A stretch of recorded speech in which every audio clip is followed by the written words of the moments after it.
एक लड़की ने एक लड़के से सेक्स के नाम पर ठगे 24 लाख।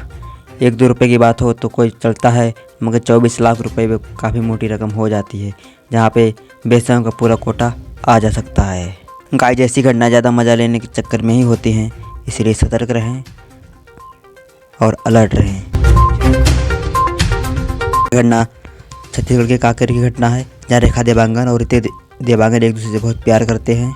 ऋतिक रिटेल में सब्जी मंडी में काम किया करता था और लेखा को बेपनाह मोहब्बत करता था। ऋतिक ने मजे लेने के लिए ओयो रूम को 1 साल पर लीज पर ले रखा था। लेखा देवांगन अपनी ये सारी बातें अपनी फ्रेंड के साथ किया करती थी। एक दिन की बात है, लेखा देवांगन अपनी सहेली के साथ बात कर रही थी कि मेरे बॉयफ्रेंड ने ओयो रूम 1 साल के लिए मेरे के लिए लीज पर ले रखा है। हम लोग वहाँ 1 घंटे के लिए जाते हैं और अपना सारा काम निपटा कर फिर वापस आ जाते हैं। तो इसमें इसकी सहेली साहिबा कहती है कि तुम लोग 1 ही घंटे में निपट कर आ जाते हो, जबकि मेरा बॉयफ्रेंड तो 7-8 घंटे से पहले छोड़ता ही नहीं है। लगता है आपको पूरा मज़ा नहीं वो देता है, लगता है आपके बॉयफ्रेंड में दम ही नहीं है। तुम अगर कहो तो मैं अपने बहन के भाई से तुम्हारी सेटिंग करा दूँ, और वो भी मेरे पीछे बहुत दिनों से पीछे पड़ा हुआ है। उसके बहन का भाई भी जॉनी सिंस का डुप्लीकेट निकला। उसने उसे इतना खुश किया कि उसकी आंखों से आंसू निकल आते हैं। लेखा के सामने अब एक प्रॉब्लम खड़ी हो जाती है कि एक तरफ पैसा ही पैसा होता है और दूसरी तरफ मज़ा ही मज़ा, जबकि लेखा को दोनों चीज़ें ज़रूरत थी, पैसा भी और मज़ा भी। उसने अपना दिमाग चलाया और सोचा कि ऋतिक तो अभी शादी कर नहीं सकता, क्योंकि उसकी सबसे बड़ी बहन की शादी होनी है। इसीलिए लेखा ऋतिक पर अपनी शादी का दबाव डालने लगती है, जिससे ऋतिक कहता है मैं अभी शादी तो नहीं कर सकता, पर हाँ अभी हम लोग एक दूसरे के पति पत्नी समझ लो रह सकते हैं। जिससे लेखा ऋतिक से रोज़ाना हिसाब लेने लगी और उससे कहा कि अपना ये फालतू खर्चा भी बंद कर दो, हमें अपने भविष्य सिक्योर करना है, अपने बच्चों का भविष्य के आगे देखना है। ये सब बातें सुनकर ऋतिक अब मन ही मन में बहुत प्रसन्न होता है कि उसे इतनी अच्छी औरत मिलती है जो कि अपने भविष्य को लिए चिंतित है। धीरे धीरे लेखा 13 लाख रुपए बचा लेती है और इसी रुपए से पवन को ऐश कराने लगती है। उधर ओयो रूम का भी रेंट पूरा हो चुका था।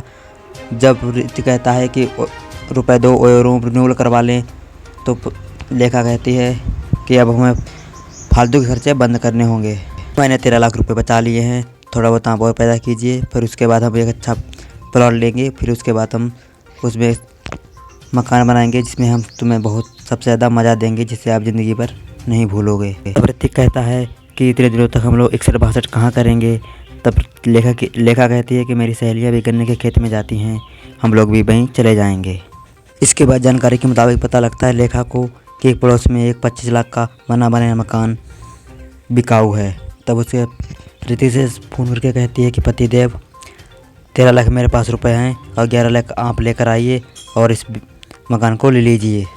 इसी तरह ऋतिक अपने दोस्तों के साथ से 11 लाख रुपए उधार लेता है और लेखा के अकाउंट में ट्रांसफ़र कर देता है।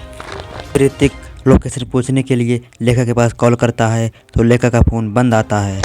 एक दो दिन के लगातार बंद होने के बाद फिर ये लेखा के घर पर जाता है। लेखा के घर जाने के बाद पता लगता है कि वो 15 दिन पहले ही अपने प्रेमी के साथ कुछ जेवर लेकर और 5 लाख रुपए नकद लेकर भाग चुकी है।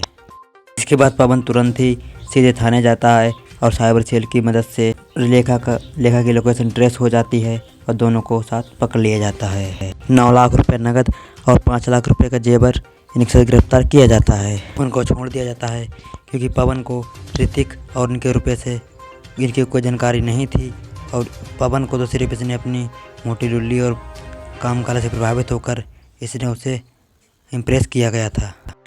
लेखा 9 लाख रुपए लेकर और ज्वेलरी लेकर पवन के घर आती है और कहती है कि मेरे बाप ने ये मेरे लिए शादी के लिए रखा है और मेरी शादी वो मेरे मन मुताबिक नहीं करना चाहते हैं, इसीलिए मैं तुम्हारे घर भागकर चली आई हूँ। फिर ये पवन के साथ भागकर मंदिर में शादी कर लेती है।